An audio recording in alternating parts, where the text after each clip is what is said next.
अस्तो मां सद्गमय तमसो मां ज्योतिर्गमय मृत्युर्मामृतम गमय।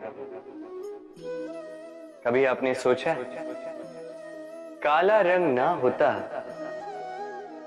तो क्या श्वेत रंग आपको भाता? रात्रि का अंधकार ना होता तो सूर्य प्रकाश का अर्थ हमें समझ आता? ये थकान ना होती तो क्या विश्राम का अर्थ हम समझ पाते? ये भूख ना होती तो क्या इन स्वादिष्ट व्यंजनों का अर्थ हम समझ पाते? क्या इन सब का आनंद हम ले पाते? स्मरण रखिए, इस संसार में कोई भी भाव या वस्तु बुरी नहीं।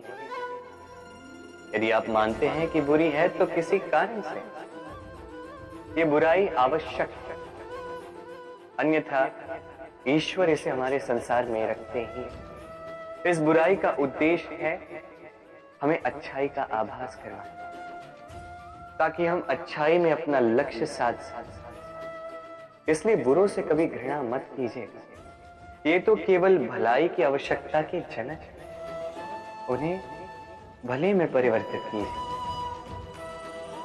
असत्य से सत्य की ओर ले जाए, अंधकार से प्रकाश की ओर ले जाए, मृत्यु से अमरत्व की ओर ले जाए, किंतु प्रेम के पद से। भय, ये भय सदैव मनुष्य के साथ ही रहता है।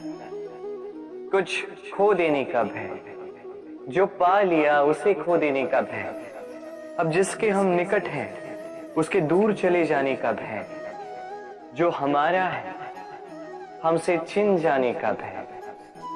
अब मनुष्य सारा जीवन व्यतीत कर देता है इस भय की छाया में। किंतु क्या कभी आपने ये सोचा है कि ये भय हमें क्यों लगता है? ये भय हमें इसलिए लगता है क्योंकि हम उस व्यक्ति, उस भाव, उस वस्तु को स्वयं से समेट कर रखते हैं। हम स्वयं उसे इतनी शक्ति दे देते हैं कि वो जब चाहे तब हमें छोड़कर जा सकता है, हमें कष्ट पहुंचा सकता है। किंतु यदि हम उस भाव, उस व्यक्ति, उस वस्तु से निर्लिप्त रहें, उसके आकर्षण से हम मुक्त हो जाएं, तो ना ही वो हमें छोड़कर जा सकता है, ना ही हमें कष्ट पहुंचा सकता है। इसलिए स्वतंत्र रहिएगा और सबको स्वतंत्र रखिएगा, प्रेम को भी। सूर्य की किरणें कितनी दिव्य होती हैं ना, प्रतीत ही नहीं होता कि ये सूर्य रात्र भर अंधकार से जूझ रहा है। ये सूर्य प्रतिदिन उदित होता है, ये भुलाकर कि पिछली सांझ में ये डूब गया था, फिर से उदित होता है, सारे संसार को प्रकाश देता है। यही अंतर है हम में और सूर्य में। सूर्य बीती को बिसार कर आगे बढ़ता है, हम प्रतिदिन भोर में उठते हैं, वही पुरानी बातों को साथ लेकर चलते हैं, उसी कड़वाहट में स्वयं को लपेट लेते हैं। अब यही बीती बातों की श्रृंखला हमें जीवन में आगे बढ़ने ही नहीं देती। देखिए, यही जीवन है। भूल सबसे होती है, अपयश सबको मिलता है, सबकी यात्रा में असफलता लिखी है, सभी बुरे दिन देखते हैं। किंतु इन सारी बातों को भुलाकर जब जीवन में आगे बढ़ोगे, तभी तो इस संसार में, इस आकाश में सूर्य बनकर चमकोगे, तभी तो इस संसार को प्रकाश दोगे। इसलिए प्रतिदिन जागिए, एक नए जन्म के साथ, एक नए उत्साह के साथ, एक नए लक्ष्य के साथ, क्योंकि ये बीती बातें आपको पीड़ा देने के लिए नहीं, केवल शिक्षा देने के लिए होती है। संसार में पति पत्नी का संबंध सबसे बड़ा संबंध माना जाता है, और है भी। सप्तपदी लेकर 7 जन्मों तक दोनों एक दूसरे के साथ जुड़ जाते हैं, एक दूसरे के अर्धांग बन जाते हैं। अर्धांग अर्थात अर्ध अंग। क्या इसका महत्व आप समझ पा रहे हैं? अपना समस्त जीवन किसी के साथ बांटना। किंतु क्या संसार के सारे पति पत्नी एक दूसरे के साथ अपना समस्त जीवन बांट सकते हैं? क्या इसमें सभी सक्षम रह पाए हैं?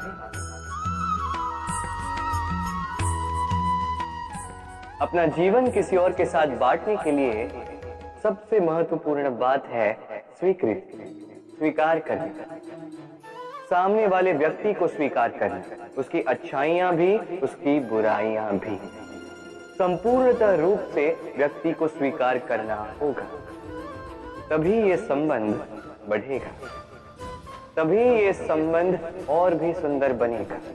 एक दूसरे के दोष ढूंढना, उन्हें गिनाना, ये केवल और केवल एक ही कार्य करता है, इस संबंध के जीवन का नाश करता है। बस बदले में होना ये चाहिए, एक दूसरे के दोष समझकर उन्हें आभास करवाए बिना उन्हें सुधार देना चाहिए, उनकी कमियों को उनकी शक्ति बना देनी चाहिए। यही तो होता है दाम्पत्य, यही होता है बुराइयों का दमन, और यही होता है गुणों का उदय। सम्मान, संबंध दोनों एक दूसरे के साथ ऐसे जुड़े हैं जैसे दीपक और बाती।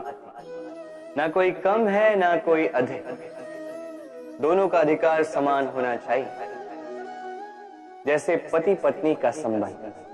अब इसमें पति का अर्थ स्वामी नहीं, साथी। उसका कर्तव्य है साथ देना, आदेश देना नहीं। और ये संबंध सहकार से बनता है, अधिकार से नहीं। हाथ बढ़ाने से बढ़ता है, उंगली उठाने से नहीं। यदि इस संबंध में एक दूसरे का मान रखोगे, एक दूसरे का सम्मान करोगे, तभी ये संबंध बढ़ेगा, तभी ये संबंध अभिमान योग्य बनेगा।